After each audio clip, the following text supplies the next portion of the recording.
욥기 27장 1절 욥이 또 비사를 들어 가로되 나의 의를 빼앗으신 하나님, 나의 영혼을 괴롭게 하신 전능자의 사심을 가리켜 맹세하노니 나의 생명이 아직 내 속에 완전히 있고 하나님의 기운이 오히려 내 코에 있느니라.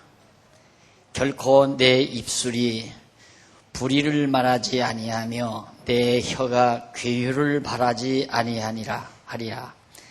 나는 단정코 너희를 옳다 하지 아니하겠고 죽기 전에는 나의 순전함을 버리지 않을 것이라. 내가 내 의를 굳게 잡고 놓지 아니하리니 일평생 내 마음이 나를 책망치 아니하리라. 자, 마지막 6절까지 봉독해 드렸습니다.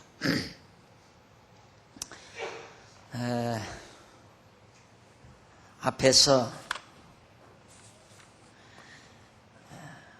욥의 친구 빌닷이 욥을 공격한 다음 욥이 답변하면서 자기의 견해를 밝히는 내용인데, 지금 우리가 상고하는 내용은 욥이 자기의 신관, 내가 가지고 있는 하나님에 대한 확신, 이것을 지금 하나하나 진술해가는 그런 과정입니다.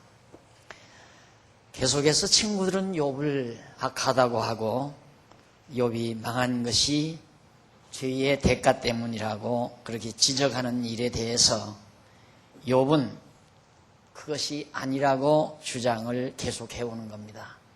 그러면서 1절로 6절까지는 욥이 자기의 주장을 굽히지 않는다고 하나님께 맹세하는 그런 내용입니다.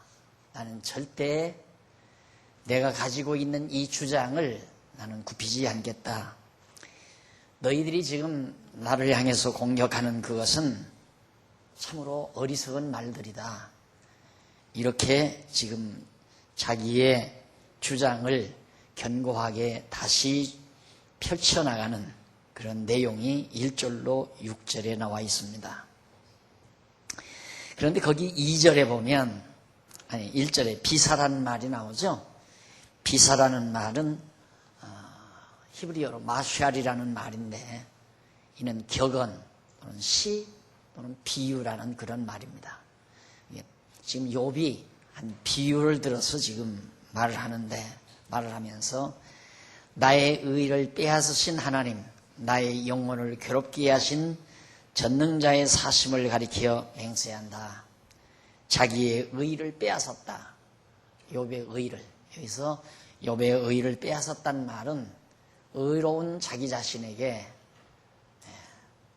하나님을 잘 경외하고 하나님을 의지하며 하나님을 섬겨온 자기 자신을 하나님께서 이처럼 고통 가운데 처하게 하셨다. 그런 의미입니다. 내 의를 빼앗았다는 말은. 그러면서 나의 영혼을 괴롭게 하셨다. 누가 나를 이렇게 괴롭게 하시는가? 하나님이 내 영혼을 이렇게 괴롭게 하셨다. 그러면 현실적으로는 전능하신 하나님이 하나님을 잘 경외하는 자의 영혼을 괴롭게 하고 있는 거거든요. 이것이 사실이란 말입니다. 실제로 지금 욥에게 실시하고 있는 하나님의 섭리입니다. 그러니까 우리는 보통 생각하기를 하나님은 나를 좋게만 하고 나를 편안하게만 하고 나를 즐겁게만 하시는 분, 그런 하나님이라고 생각을 하죠. 그리고 내가 나를 괴롭히고 나를 고통스럽게 하는 것은 하나님이 아니라 마귀가 나를 괴롭히고 고통스럽게 한다고, 이렇게. 그래서 항상 이원론적인 사고를 누구나가 하고 있는 겁니다. 근데 그게 아니고 실제로 보면 하나님께서 지금 욥의 영혼을 괴롭히는 거거든요. 누구를 통해서? 마귀를 통해서. 사단을 통하여 욥을 괴롭게 하는 거란 말입니다. 이런 모두는 내가 늘 강조했지만은 하나님만은 그 인식 과정에 있어서, 무엇을 인식하는 데 있어서 이 철학에서도 가장 중요하게 다루어지는 인식론안이에요. 어떻게 인식할 것이냐, 인식론에 대한 인식의 방법이라든가 인식의 원리라든가 인식의 사실 등 이 인식에 대한 문제가 매우 심각하게 다루어지는데, 역시 종교 역시 기독교 역시 인식의 문제가 매우 중요합니다. 근데 그 인식은, 하나님은 절대 인식이 가능하신 분이에요. 절대적인 인식. 그러니까 하나님은 모든 것을 다 인식하실 수 있는, 그 절대 인식이라는 말은 아름다움을 아름답게 인식하고 추한 것을 추하게 인식하는, 그걸 구태여 하나님이 일일이 경험하지 않아도 하나님은 절대적으로 인식이 가능하고, 또한 절대적인 개념도 하나님은 인식이 가능합니다. 그러나 인간은 절대적 인식이 불가능해요. 항상 상대적이어야 돼요. 그래서 우리가 언어를 배울 때, 말을 배울 때, 지금은 이제 유치원에서도 아기들에게 말을 가르치지만, 엄마가 아기를 품에 안고 말을 가르칠 때도 항상 상대적인 개념을 주입시켜, 상대적인 개념을 알게 해서 말을 알아듣도록, 그게 이제 상대적인 인식입니다. 그러니까 뜨겁다라는 걸 알려면 차가운 것을 알아야 찬 것과 뜨거운 것을 다르게 인식할 수가 있죠. 그래서 명명해서 상대적인 인식 기능이라고 할 수 있습니다.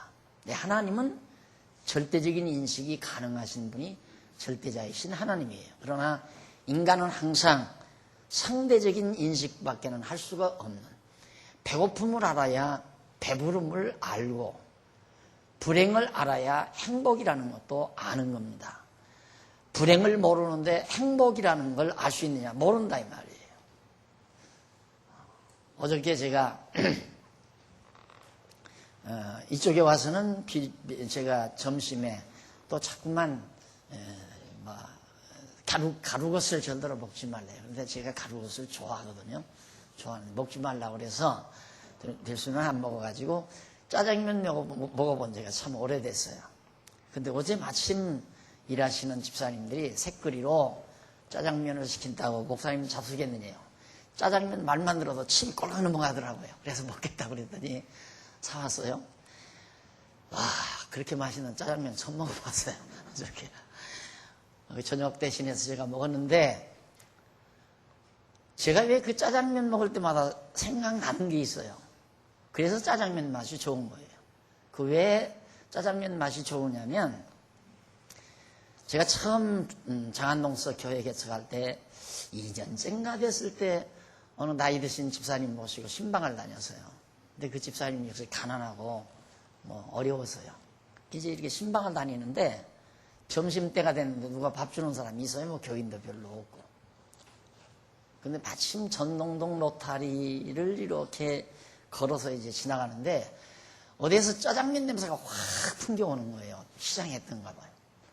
먹고 싶어가지고 아유 집사님 들어갑시다. 짜장면 한 건 먹읍시다 하고 가서 그때 그 짜장면 먹었을 때 그 맛, 그게 이제 뇌리에 들어있는 거예요.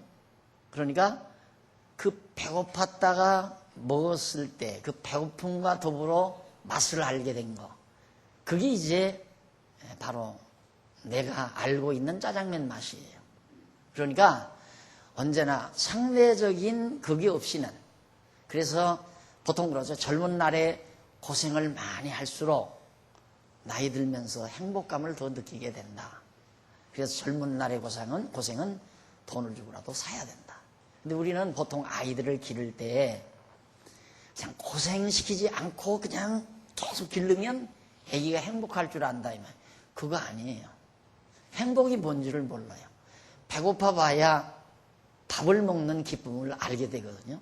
우리는 지금도 밥 먹을 때 참 즐겁잖아요. 왜? 배고픈 세월을 살았기 때문에 점심때 아무 걸 해도 좋아요. 아무 걸 해도 좌우지간 입에다가 밥을 넣을 수 있다는 기쁨이 있거든요. 그런데 요즘 젊은 아이들은, 어린 젊은이들은 그게 아니잖아요. 맛있는 거 있어야 맛있다고 생각하는 거예요. 우리는 아무 걸 먹어도 맛있고. 왜? 옛날에 맛없는 걸 먹고 살았기 때문에 지금 어지간한 것만 먹어도 다 맛있고 즐겁단 말입니다. 그게 상대 인식이에요. 그렇기 때문에 하나님께서는 우리를 감사함을 알게 하고 오늘 오전에 말씀드린 대로 감사와 감동 이것을 인식시키기 위해서는 모진 시련과 고통이라는 건 반드시 필요하다는 얘기죠. 그래서 우리를 한때 죄 아래 가두어서 죄의 고통 속에서 말할 수 없는 고통을 겪게 만드셨다가 죄로부터 벗어나 그 죄에서의 해방감을 맛보게 하시는 하나님. 이것이 이제 그러니까 아버지가 탕자를 내보내잖아요. 우리가 아버지의 능력이면 탕자 안 내보낼 수 있어요. 이러면 안 된다 이놈아. 너 지금 나가봤자 망한다. 너 내 품에 그냥 있다가 이 다음 조금만 더 크면 장가 보내주고 내가 집 사서 세금 내주고 또 너 재산 한 덩어리 떼주마. 그러니까 너 잡소리 말고 나갈 생각하지 말고 가만히 있거라 이놈 하면 탕자가 나갈 리가 없어요. 못 나가죠. 돈 없는데 어떻게 나가요. 그런데 아버지가 내보냅니다. 내보낸 건 10번도 잘한 겁니다. 그럼 왜 내보낸 겁니까? 망하라고 내보낸 거예요. 아버지가 내보낼 때 그래 너 이 재산 대주니까 가서 5배 10배 부풀려가지고 큰 거부가 돼서 금의 환영을 해라. 그러라고 아버지가 탕자 내보낸 게 아니란 말입니다. 저놈 나가봤자 다 망한다. 병들고 몹쓰게 돼서 다시 돌아올 거라는 거 아버지는 알고 내보낸 겁니다. 나갔다 돌아오잖아요. 이 아들은 정말 다시 돌아와서 아버지 집이 얼마나 좋은가를 깨닫게 되죠. 아버지 사랑도 깨닫게 되고 그래서 모든 게 다 새롭습니다. 즐겁습니다. 행복합니다. 그러나 아버지 품에서 계속 같이 있었던 큰아들은 불만이 대단해요. 아버지 사랑이 자기에게 관심이 없다느니 있다느니 동생보다 자기를 덜 사랑한다느니 불만이 많아요. 그러나 나갔다가 죽을 고생하고 돌아온 탕자는 하나하나가 모두가 다 새롭습니다. 덮고 자는 이부자리도 새롭고 하루 한때 한때 먹는 밥 한때도 다 새롭고 행복하고 이것이 바로 하나님께서 우리 인간을 길러가시는 하나님의 섭리란 말입니다. 그러니까 하나님은 꼭 죄가 있어서 멸망시키는 거 아니고 죄가 있어서 고통을 주는 게 아니라 하나님 나라의 기쁨과 영혼의 진정한 기쁨과 평강을 인식시키게 하기 위해서는 영혼의 말할 수 없는 심각한 고통을 느끼게도 하시는 것이 하나님의 섭니다. 그래서 욥은 자기의 주장을 굽히지 않는다 이 말이에요. 하나님이 나를 심한 영혼의 고통을 당하게 하셨다. 하나님이 내 의도 뺏어가 버렸다. 내가 하나님을 잘 경외하고 살았는데도 하나님은 그거 아랑곳 없이 나를 이런 고통 가운데 집어넣었다 이 말이에요. 그러면서 하는 것이 바로 2절까지인데 그 3절에 보면 참 재밌는 말씀이 나와요. 나의 생명이 아직 내 속에 완전히 있고 또 하나님의 기운이 오히려 내 코에 있느냐. 이건 반복어예요. 시적인 문학적, 시문학적 표현이거든요. 그러니까 나의 생명이나 그 다음 거기 보면 하나님의 기운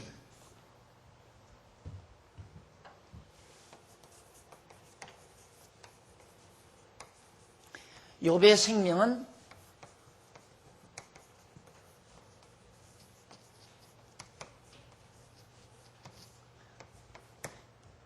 욥의 생명은 하나님의 기운이란 말입니다. 기운. 하나님의 기운. 그러니까 하나님의 기운이나 욥의 생명이나 같은 얘기예요. 그러니까 욥은 하나님을 너무너무 잘 알고 있잖아요. 그리고 자기 자신도 잘 알고 있고. 그러니까 내가 지금 호흡하고 살아있다는 이 자체가 뭐냐? 하나님의 기운이다 이 말이에요. 기운. 무슨 기운? 이 생명의 기운. 생명의 기운. 이 하나님의 생명으로부터 받는 기운. 이것이 우리의 생명이에요. 그러니까 우리가 하나님을 힘입어 사는 거지 하나님을 떠나서 사는 게 아니란 말입니다. 그런데 자꾸만 오늘 요즘 황우석 교수 줄기세포 그 문제로 생명 창조니 무슨 인간의 생명의 존엄성에 대한 다 가당치도 않는 얘기예요. 내가 볼 때는 그 가당치. 무슨 놈의 인간에게 무슨 생명이 있어요? 우리에게는 생명의 본체가 아니에요. 우리는 그 생명의 본체는 하나님이고, 욥의 소위 우리의 생명이라고 하는 건 하나님의 생명의 기운일 뿐이에요. 기운. 그러니까 우리 모든 인간들이 가지고 있는 건 하나님의 생명의 기운이기 때문에 생명의 존엄성 찾으려면 하나님의 존엄성을 찾아야죠. 근데 하나님의 존엄성은 생각지도 않고, 뭐 줄기세포 떼가지고 뭐 어떻게 뭐 인간 복제한다, 뭐 생명의 존엄성이야 과대느니 뭐 해가지고 또 목사님들까지 다 나서서 신의 영역을 침범하는, 어떻게 신의 영역을 침범을 해요? 신의 영역 초월하려면, 신의 영역을 침범하려면 생명을 만들어내야 돼요. 생명은 못 만들어내요. 어떤 물체든지, 사람만이 아니에요. 개미나 세균이나 물질이나 흙이나 먼지나 어떤 물체든지 하나님의 생명의 능력, 생명의 능력이죠. 능력의 기운. 하나님의 생명의 능력의 기운을 떠나서는 존재하지 않는 겁니다. 모든 것이 하나님의 생명의 능력의 기운을 받아서 존재하는 거란 말입니다. 돌도 흙도 물도 공기도 인간의 호흡도 어떤 거나 다, 풀잎파리도 꽃잎파리도 동물, 식물, 세균, 벌레들 어느 것 하나 다, 그러니까 생명의 기운을 떠나서, 그러니까 하나님의 생명의 능력을 떠나서는 존재할 수가 없는 거예요. 그런데 줄기세포 떼서 그걸로 복제를 했다 해서 그 인간이 만들어낸 겁니까? 그게 인간이 만들어낸 게 아니에요. 다만 하나님의 창조 원리를, 창조하시는 그 원리를 인간이 그걸 응용하는 것 뿐이죠. 인간이 발명해서 그걸 응용하는 거지 창조란 존재하지 않는 거란 말입니다. 그러니까 고연한 일, 지금 목사님들이 나서서 뭐 황무섭께서 만나서 뭐 신의 영역을 어떠냐 하고 하는 걸 보면 저 양반들이 왜 저래 내버려 두지? 내버려 둬야 되잖아요. 그래야 우리 권사님들 혹시라도 어디 신장 나보면 하나 갈아 끼면 조금 더 오래 살 수도 있고 다 그런 거지요. 하면 좋잖아요? 안 그래요? 그게 무슨 신의 영역을 갖다가 침범하는 거고 뭐 잘못된 거냐 이 말이죠. 또 미국의 부시라든가 미국 사람들도 뭐 굉장히 자기네들이 뭐 기독교의 원조인 것 마냥 말을 하려면 똑바로 원리를 찾아서 말을 해요. 욥이 정확하게 말했잖아요. 내 생명이 뭐냐? 하나님의 기운이다 이 말이에요. 뭔 기운? 생명의 능력이 미치는 기운. 그러니까 우리가 보통 그러죠. 어제 어느 집사님이 저 동해에서요, 동해바다 저쪽에서 우리 청소하시는 장로님들, 집사님들 수고하신다고 오징어를 보내왔어요. 오징어를 보내와가지고 그거 이제 살짝 뒤쳐서 이제 초고수상에 그 먹도록 점심 이렇게 마련해 놨더라고요. 그렇게 먹는데 나는 연하니까 그 다리를 안 먹고, 다리인가 뭔가 모르게 다리를 안 먹고 몸통을 먹었더니만 어느 장로님 그래, 이게 이 다리가 좋은 거라고. 그게 다리가 왜 좋은가? 그게 기운이 거기 뭉쳤다는 거래요. 다리가 좋은 거래요. 그 먹으면서 일반적으로 다 하는 얘기죠. 근데 우리는 그래요. 힘을 이렇게 힘 주잖아요. 그러면 이 근육이 좋아서 힘이 나오는 줄 안다네. 근육에서 힘이 나오는 줄 알아요. 근육은 힘을 쓰는 하나의 도구에 불과한 것이지 근육 자체에서 힘이 나는 게 아니에요. 그래서 내가 항상 그러잖아요. 실제로 근육에서 힘이 난다면, 근육 좋은 사람은 쓰러지지 않아야죠. 그런데 왜? 지금 세관에서 들어닥쳤다. 이제 근육 좋고 등치 좋은 사람이 세관에서 들어닥쳤습니다 하고 비서가 하는 전화를 핸드폰으로 받고 퍽 쓰러지는 이유가 왜 그래요? 두뇌작용이죠. 두뇌에서 세관에서 세무조사하려고 지금 들어닥쳤다고 하는 정보를 듣는 순간 퍽 쓰러진다 이 말이에요. 근육이 힘내는 게 아니에요. 현실적으로도 힘에 작용을 하는 간접 도구가 바로 근육이고, 이 모든 근육이라든가 힘줄이고, 이 보이는 현상에서의 근원은 두뇌에 있어요. 힘 얻는 것도, 이 힘을 얻는 것도 딱 전화로 똑같이 지금 막 맥이 풀려가지고 다 사지가 늘어져 있어요. 이거 이 일이 될 거냐 안 될 거냐. 이제 지금 바로 교섭을 하러 갔는데 오다가 떨어질 거나 안 떨어질 거냐. 이번에 정말 50억짜리 수주를 할 거냐 못 할 거냐 하고 맥이 다 풀려 있는데 전화가 따라가는 거예요. 오늘. 거기서 아이고 낙방입니다 했으면 맥이 다 풀려서 빌빌될 거예요. 그런데 사장님 됐습니다. 힘이 팍 솟잖아요. 힘이 팍 솟아나. 왜? 여기에 정보 하나가 아무것도 아니에요. 그냥 그 수화기로 들어오는 정보. 오다 떨어졌습니다. 딱 떨어졌는데 그냥 힘이 팍 솟는다 이 말이에요. 그러면 두뇌가 힘의 근원인가? 천만의 말씀이에요. 두뇌도 힘의 근원이 아니에요. 두뇌도 힘의 근원이 아니라 결국은 그 힘이 두뇌로부터 솟아나도록 하나님께서 모든 환경을 이끌어가요. 50억짜리 수주를 딸 거냐 못 딸 거냐 그거에 대해서 지금 교섭을 하는데 다른 모든 사람들은 다 떨어지고 내가 거기에 당첨이 되도록 하나님께서 역사함으로 그 정보를 듣고 힘이 솟도록 만들어가는 거란 말입니다.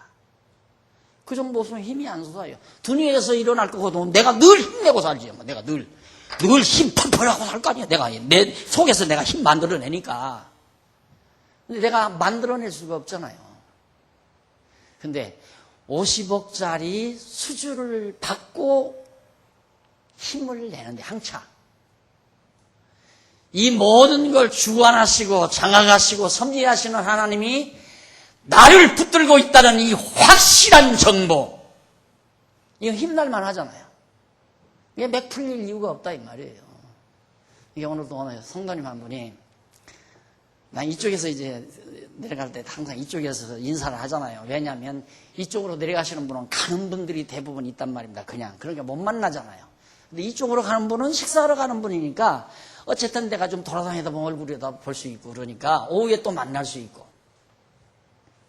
저쪽에 섰으면 틀림없이 이렇게 봤을 때 오셨는데 이걸 가까이서 못 보고 그냥 늘 헤어지나. 오늘 또 몇 분 찾아다니다 못 찾고 그냥 말하고 그랬어요. 내가 이렇게 돌아다니는 건 식당에 돌아다니면 누구 좀 만나보고 싶어서 이렇게 보면 어느 왔다 하는 게 아니까 못 찾고 그냥 말하는데 꼭 내가 여기 서 있으니까 나 안 만나려고 이쪽에 싹 내려가 밥만 싹 먹고 내가 나타날 무렵에 벌써 나가버려요. 벌써. 그러다 오늘은 딱 걸렸어요. 왜 피해? 왜? 그러니까 아이고 그래. 그러더니만 아이고 살기 싫어요. 자기가 나 이렇게 살기 싫래. 그렇죠. 목사 얼굴 보기 싫어가지고 도망다니는데 살고 싶겠어요. 그래서 이렇게 살기 싫어요. 그러더만 아이고 내가 이런 말하면 안 되죠. 무슨 소리야? 힘내고 살아. 힘내! 내가 힘내란다고 힘나겠어요? 어쨌든 그래도 어렵지만 그래도 하나님 말씀 들어야 힘나니까 목사는 비기 싫어도 말씀은 듣고 싶으니까 와가지고 목사 얼굴 볼까 봐서 도망가 버리지만 그래도 하나님 말씀 들으면 힘이 나니까 듣는 거란 말입니다. 맞아요. 우리의 힘은 우리의 힘의 근원이시고 생명의 근원이시고 능력의 근원이신 하나님이 우리에게 바로 우리가 생각하는 생명이라고 하는 바로 하나님의 기운을 우리에게 공급해 주시는 거예요. 하나님의 기운을. 내가 늘 물리적으로도 힘의 근원, 이걸 보통 물리학에서는 한 4가지로 구분하잖아요. 힘의 근원을. 그래서 학자들이 그래도 머리가 있으니까 이게 힘의 근원이 넷일 수는 없다. 이게 틀림없이 예를 들어서 끄는 힘과 미는 힘은 서로 근원이 다를 것 같잖아요. 우리가 볼 때. 끌어당기는 힘과 밀어내는 힘은 서로 근원이 다를 것 같단 말입니다. 그러니까 달리 근원을 생각했지만 이게 아니다. 이건 아닐 것이다. 그래서 힘의 근원을 2개로 어떻게 좀 연구해 보려고. 그래서 서로 그런 얘기하는 학자들이 있는 모양입니다. 근데 넷도 아니고 둘도 아니고 모든 힘의 근원은 하나예요.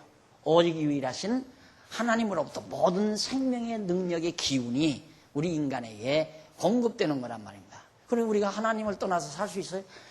우리만 못 사는 게 아니라 먼지도 존재하지 못해요. 하나님 아무것도 존재하지 않는다 말입니다. 하나님이 존재하지 아니하면. 그러니까 바로 욥이 나의 생명, 그리고 바로 나의 생명이 내 속에 완전히 있고 하나님의 기운이 오히려 내 코에 있느니라. 자기의 코, 뭐가? 하나님의 기운이 내 코에 있다. 그것이 자기의 생명이라 그 말이에요. 별로 하나님 앞에 아무것도 아닌 줄 알고 사서야 돼요. 아무것도 아닌 줄 알고. 암만 자기가 펄펄해도 하나님 떠나서 뭐 하나 껐떡하면 퍽 쓰러져서. 제가 신학교 다닐 때 제가 만학을 해서 나이든 제 또래 친구가 삼총사라고 3명이 있었어요. 나까지. 항상 공부할 때는 그래도 교수한테 그래도 인정을 받아야 점수 하나라도 더 맞잖아요. 그러니까 제일 앞자리에 앉혀. 실력 없으니까 지금 다 이렇게 앞자리에 앉는 거예요. 앞자리에. 실력 있는 분은 다 뒤에 앉고. 나는 꼭 앞자리에 앉아. 제일 앞자리. 그 서에 앉아서. 똑같은 교수에게 똑같이 배웠어요. 그리고 살았는데 졸업하자마자 친구 하나가 아주 잘 되더라고요. 큰 교회로 부임을 가고 그러다가 갑자기 또 전주대학 교목으로 받아가지고 한번 갔더니만 딱 교목실에만 딱 앉았는데 와, 나는 완전히 그냥 장안동서 발발 길 때예요. 짜장면도 못 먹어가지고 발발 길 때 내 친구는 다 교목실에 앉아서 힘내. 나들은 힘내. 그동안 그 친구가 얼마 안 있다가 고혈압으로 퇴근하다가 차 몰고 그때 벌써 그 친구는 자가용 몰고 차 몰고 출퇴근하게 했는데 전주대에다가 어찌라니까 전주대에다가 다 박아놓고 그냥 딱 이거 잡고 핸들 잡고 그대로 갔대요. 그래서 먼저 갔어요. 그리고 또 한 친구는 약사 하다가 아무래도 따분했던지 학교를 왔어요. 신학교를. 그런데 항상 너는 막 약장사나 해서 그냥 돈 벌지 뭐를 신학 왔냐. 왜 자꾸 그랬냐면 뭐 신학을 하면 똑똑히 좀 해야 할 거 아니에요. 근데 졸업하자마자 뭐 여의도 출신 데려다가 막 방언 집회를 하고 뭐 부흥회를 하고 난리를 쳐요. 그러면서 날 들어. 방공사 당신 교인들 가난하게 사는 거 당신 책임져야 한다는 게 날 들어. 왜? 그러니까 성도들이 복 받고 사는 길은 11조 내는 길인데 너 11조 내라고 안 하니까 성도들이 못 산다 이거예요. 그러니 네가 책임져. 이런 정도로 같이 배우는데 똑같이 이렇게 앉아서 배우는데 그러더라니까요. 그래서 별로 탐탁치 않게 생각했어도 나이가 많으니까 그냥 친구로 끼워줘가지고 그래도 가끔 호주머니에 돈 있으면 라면 2개 사서 3개도 못 사요. 돈 없으니까 2개 사서 서희 먹는 거예요. 2개 사서 서희. 그리고 먹고 다니고 그러면서 학창시절을 보내는데 자린이가 시집을 간다고 그래서 그래도 쥐딸 시집 갈 때 나한테 연락을 했더라고요. 그래서 한번 갔다 왔어요. 그래서 또 안 하면 나중에라도 안 했다고 그럴까 봐서 연락을 하려고 딱 전화를 했더니만 아니 일이 없어요. 다른 목사가 와서 목회를 해요. 왜 그러냐니까 3년 전에 벌써 은퇴하고 좀 용인에 가 계십니다. 전화해야 안 받으실 겁니다. 그래요. 왜 그러냐니까 병났다 이거예요. 보나마나 암이야. 내가 그래서 그렇게 되면 안 걸리지. 내가 그래서 그렇게 되면 안 걸리지. 졸업하자마자 딱 그래도 약 장사 해가지고 돈 좀 벌어놨든지 선배가 하던 교회 이제 큰 교회 예배당 짓고 이사가는데 그 교회를 딱 사더라고요. 그래도 몇 달 지나니까 유인 받는다고 날들 오라 해서 갔더니만 다 허연 두루마기 입고 아주 허선하게 하고 있어요. 그래서 아이고 내가 저것도 친구라고 내가 대해주나 그러고 해서 별로 그랬는데 전화만 하면 네 어되십니까? 그 목소리 좀 제발 좀 깔지 말라네. 그러면 암 걸리는 거예요. 오픈을 안 하니까 이게 딱 사람이 마음을 활짝 열어놔버리고 그냥 탁 터놔버려야지. 그거 속에 탁 그거 이러려면 얼마나 자기마음을 다돼야 돼요. 얼마나. 뭐 그렇게 잘났다고. 잘난 게 뭐 있어 인간이. 기운이란가. 기운. 하나님의 능력에 기운을 받는 것뿐이라 말입니다. 하나님을 알아야, 하나님을 경외해야, 하나님이 내 편이라는 걸 알아야 힘이 솟지. 하나님 없이 뭘로 힘써요? 돈? 그렇죠. 여기 수표 100만 원권 몇 장, 10만 원권 몇 장 들어있으면 친구 만나도 뭐 어깨 움츠러들 거 없죠. 왜? 야, 가자. 내 쏜다. 이렇게 할 수 있으니까. 그러나 아내한테 토큰 내게, 요즘도 토큰 있죠? 네. 토큰 받고 점심값 한 4, 5천 원 받아가지고 나와보세요. 친구 만나면 뭐 움츠러들잖아요. 가서 차 한 잔 제대로 마시고 없으니까.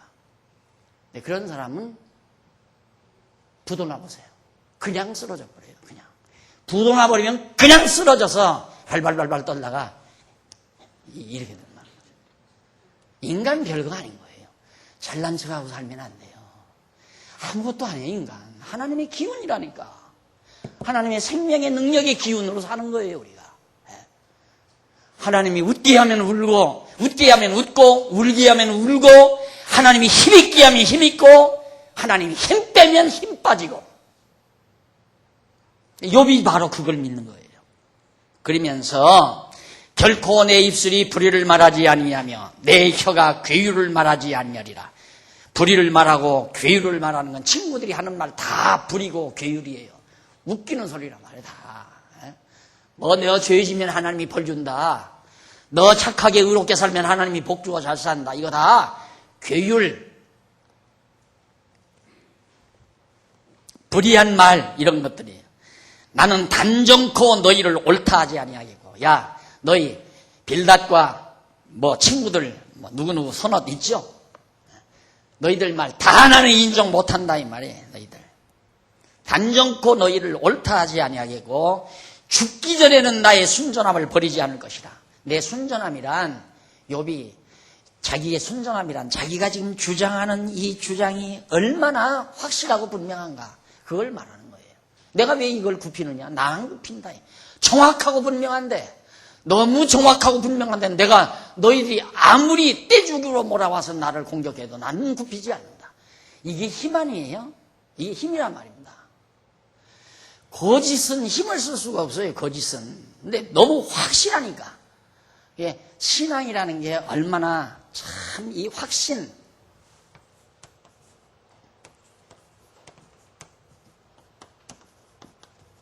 확실한 믿음이지요. 확신. 하나님이 살아계시다는 확신. 하나님이 나의 능력의 근원이라는 확신. 내 생명의 근원이라는 확신. 이 확신, 여기에서 힘이 솟아요. 불신에서 맥이 풀리고.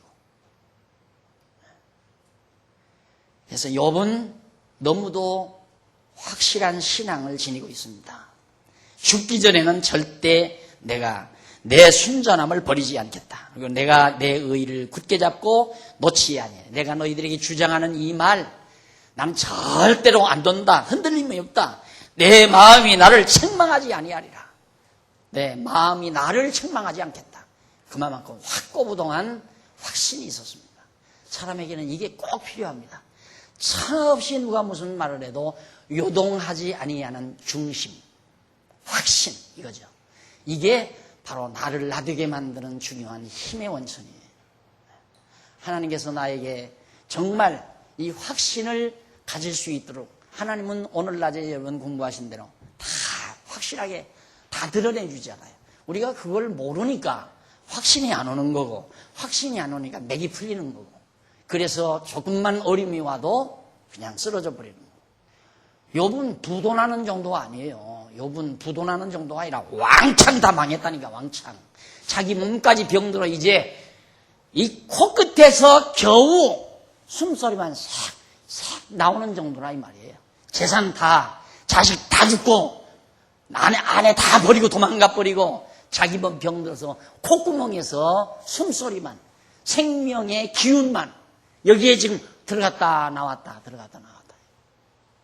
그래도 흔들림이 없는 확실한 그 응어리 그 속에 불타는 뜨거운 확신 이것이 욥의 모습인 겁니다. 이것이 바로 우리 신앙인들이 정말 간직하고 살아야 할 중요한 보화라는 것을 다시 한번 우리들이 느낄 수가 있습니다. 그 다음 이제 27장 7절로 12절에 보면 욥이 빌닷의 신관이 잘못되었다고 지적을 하면서 책망하는 내용. 이게 가능한 얘기입니까? 여러분 이제 동창회를 나갔다 하십시다.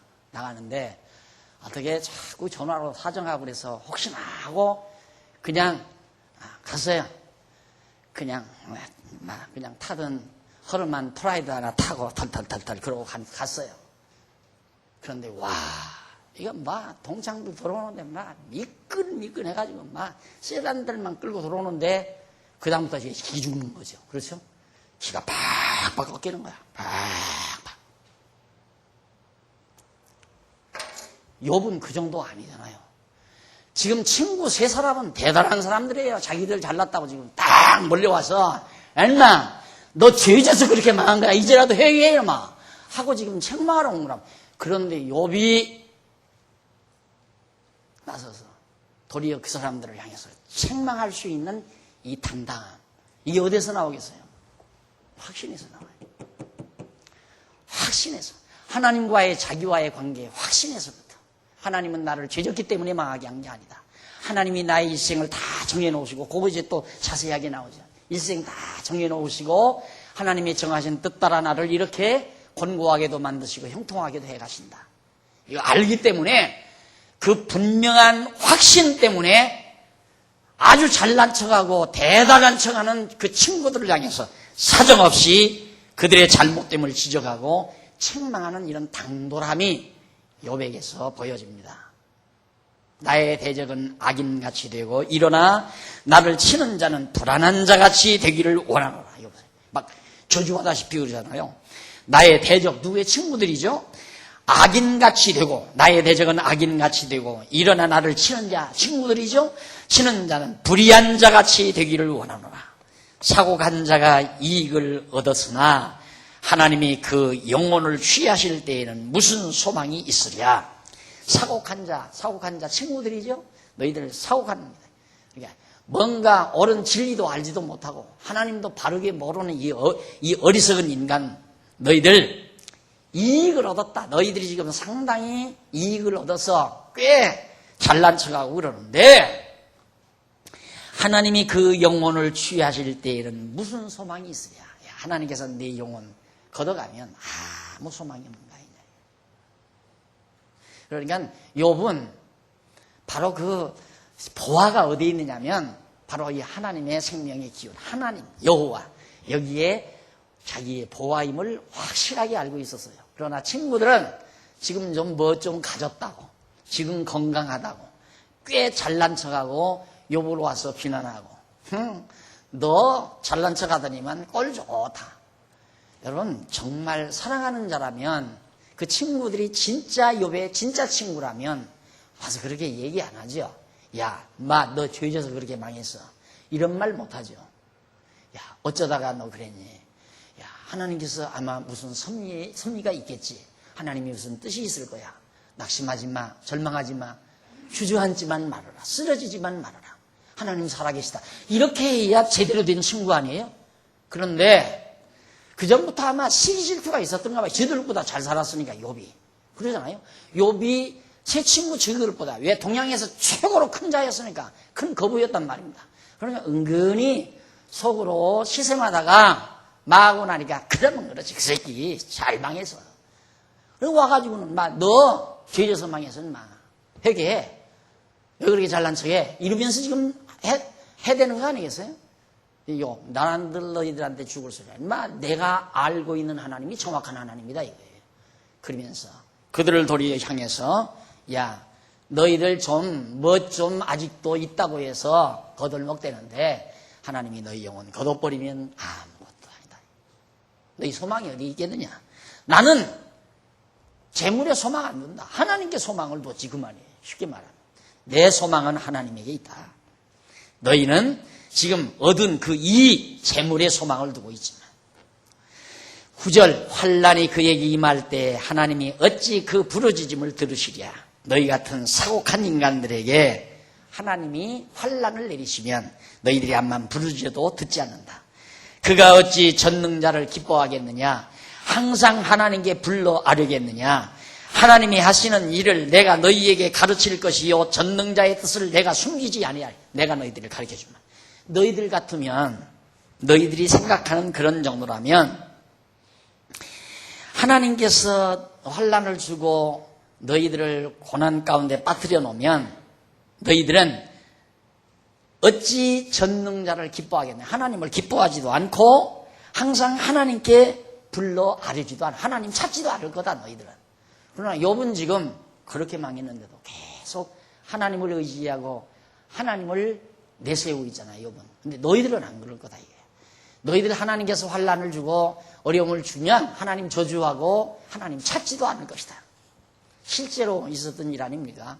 시내 큰 교회 어느 권사님이 처녀 때부터, 젊었을 때부터 돈이 많았대요. 포목장사를 했다나, 이북에서 와가지고. 그렇게 돈이 많죠. 돈이 많았는데 그분이 하여튼 그 교회를 이루는데 큰 덩치는 다 해결하다시피 그 큰 교회 이루는데 시내 중앙에 있는 큰 교회 큰 덩치는 다 척척 해결한 거예요. 그러니까 당신은 그렇게 해결하면서 내가 이렇게 많이 충성을 했으니 하나님은 나를 얼마나 어여삐 보시겠나. 그래서 나를 하나님께서 노후에도 아주 고매하게, 잘 아름답고 고매하게 늙게 만드시고 건강하게 살다가 어느 날 조용히 내 주를 가까이 하려 하면 십자가 진 같은 고생이랴 부르든가 하늘 가는 밝은 기 찬양을 하면서 하나님 나라에 가겠지. 그런 꿈을 꿨겠죠. 그런데 살다 보니까 중풍이 걸린 거야, 이 중풍. 그 다음부터 목사 신방한다 막 쓸데없어, 필요 없어. 그런 하나님이 어디 있어? 헛믿었어. 그리고는 다시 돌아가 버렸대. 욥의 친구 같은 사람들이 그런 사람들이라 이 말이에요. 너 같으면 나같이 이렇게 당하고 나면 너는 하나님 찾을 놈도 아니다 이거예요. 정확하게 보는 거죠. 지금 욥이 제대로 보는 거예요. 오늘 여기 앉으신 여러분들도 혹시라도 내가 잘하면 하나님이 복 주어서 잘 먹고 잘 산다 이렇게 생각하는 분이라면 부도 나서 가난하게 되면 하나님 안 믿을 사람 많죠. 근데 우리는 그게 아니에요. 돈이 있어도 믿고 돈이 없어도 믿고 병들어도 믿고 건강해도 믿고 이렇든 저렇든 하나님 원망하지 않고 어떠한 경우라도 하나님 의지하고 사는 그런 믿음이 욥이 가진 믿음이고 그것이 정상적인 믿음이라 이 말입니다. 그러면서 내가 거기 11절에 하나님이 하시는 일, 하나님의 섭리죠. 하나님의 하시는 일을 내가 너희에게 가르칠 것이요 전능자의 뜻을 내가 숨기지 아니하리라. 하나님의 섭리와 뜻을 다 너희에게 알려주겠다. 12절 너희가 다 이것을 보았거늘 어찌하여 아주 허탄한 사람이 되었는고. 과거에도 내가 다 하나님의 섭리도 알려주고 하나님의 뜻도 다 너희에게 알려주었건만은 너희들이 어쩌다가 그렇게 됐느냐. 도리어 실망하잖아요, 친구들이. 이 어리석은 인간들하라고. 아까도 말씀드렸죠? 우리는 돈만 좀 호주머니에 용돈만 적어도 친구들 앞에 맥을 못 추는 입장인데 욥은 뿌리는 아무것도 없으면서 지금 아무것도 없으면 자식 다 죽고 재산 다 망하고 몸에 병들고 자기에게서 내세울 것이란 아무것도 없고 오직 하나님밖에는 없다 이 말이에요, 욥에게. 그런데 당당하게 무리져서 쫓아온 친구들을 향해서 반박하느니 당돌함을 보십시오. 이것이 하나님을 믿는 확신에서 나오는 힘이다. 벌써 시간 다 됐네요. 다음 시간 우리 27장 13절 23절 거기서부터 말씀 듣도록 하고 오늘 강의 여기서 마무리하십시다. 기도하십시다. 살아계신 하나님 아버지, 어쩌다가 우리가 하나님을 알고 살게 되었는지 생각하면 생각할수록 감사할 따름이고 감동할 따름입니다. 하나님 아버지, 다시는 우리 하나님 잊어버리지 말게 하시고 하나님을 만홀히 여기는 어리석음을 버리게 하시옵소서. 극한 환난 속에서도 힘을 잃지 않고 살아가는 욥의 모습을 저희들이 오늘 또 살펴봤습니다. 이 험한 세상 우리에게 어떠한 극한적인 상황이 몰려온다 할지라도 주저앉거나 좌절하거나 쓰러지는 어리석음이 없도록 우리에게 늘 새 힘을 허락해 주시옵소서. 예수님의 이름으로 기도드립니다. 아멘.